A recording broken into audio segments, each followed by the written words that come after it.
ஓம் சாந்தி. அவ்யக்த சமிகை 29 ஏப்ரல் 2026. बाप दादा இன்னைக்கு சொல்கிறாங்க, ऐसे नहीं समझो कि हम तो सदैव झुकते ही रहते हैं, लेकिन हमारा कोई मान नहीं. जो झुकते नहीं वह झूठ बोलते हैं, उनका ही मान है नहीं. அதாவது சில நேரம் நம்ம இப்படி நினைக்கிறோமா, எப்படி லௌகிக்க சொல்ல, இந்த உலகத்தில் நல்லதுக்கு காலமே இல்லை. அப்போ நம்ம என்ன நினைக்கிறோமா, நான் தான் எப்போவுமே வளைஞ்சு கொடுத்து போகிறேன், நான் தான் பணிவாக இருக்கிறேன், ஆனால் என்னை ஒருத்தரும் மதிக்கிறதில்ல. யார் அபிமானத்தோடு இருக்கிறாங்களோ, யார் பொய் பேசுகிறாங்களோ, அவங்களுக்கு தான் இந்த உலகத்தில் மதிப்பு மரியாதையெல்லாம் இருக்குது இப்படின்னு நீங்கள் நினைக்கிறீங்கன்னா, பாபா சொல்கிறார் அப்படி நினைக்காதீங்க. यह अल्पकाल का है, लेकिन आप दूरादेशी बुद्धि रखो.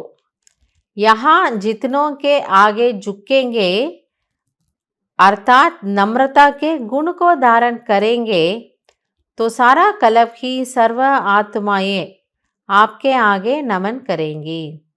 ஆனால் இப்படி நினைக்காதீங்க, கொஞ்சம் ஞானத்தை புரிஞ்சுக்கோங்க.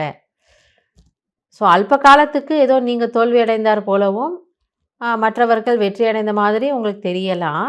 ஆனால் அப்படி அல்ல. ஏன்னா கர்மத்தினுடைய விதி ஆழமானது.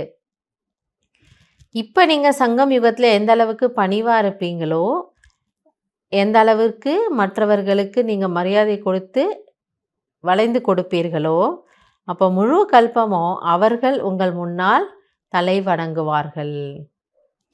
சத்யுக் त्रेता में राजा के रिगार्ड से कांध से नहीं लेकिन मन से झुकेंगे. ஸோ அது எப்படி இருக்குங்கிறாரு. சத்தியுகம் திரேதா யுகத்தில் நீங்கள் ராஜாவை போய் உட்காரும் பொழுது, ஏன்னா அங்கே இப்படி பண்ணுறது இல்லையா, அங்கே தேக அபிமானத்தினுடைய விஷயங்கள் எதுவும் கிடையாது. அப்படி யாரும் உங்ககிட்ட தலை குனிய மாட்டாங்க. ஆனால் மனதார எல்லாரும் உங்கள் முன்னாடி தலை வணங்குவாங்க. மனதில் உங்கள் மேலே அவங்களுக்கு அவ்வளோ ஒரு ஸ்னேகத்தினுடைய பாவனை இருக்கும்.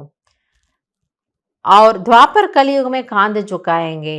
மற்றும் துவாபர கலியுகத்தில் உங்களுடைய கோவில்களில் உங்களுடைய ஜட சித்திரங்கள் சிலைகள் முன்னால் அவர்கள் என்ன பண்ணுவாங்களா, ஸ்தூலமாகவே இப்படி பண்ணுவாங்க. ஸோ சத்தியுக திரேதாயுகத்தில் ஆத்மாக்கள் பிரஜைகளுடைய மனதை ஜெயிக்கணும்னாலும் நீங்கள் இங்கே வளைஞ்சு கொடுக்கணும், பணிவாக இருக்கணும். துவாபர கலியுகத்தில் உங்களுடைய பக்தர்களாக அவங்க உங்களுக்கு பூஜை புனஸ்காரம் செய்யணும், நமஸ்காரம் செய்யணும், உங்களுடைய சிலைகள் முன்னால் அவங்க விழுந்து வணங்கணுன்னாலும் இங்கே நீங்கள் வணங்கி போகணும்.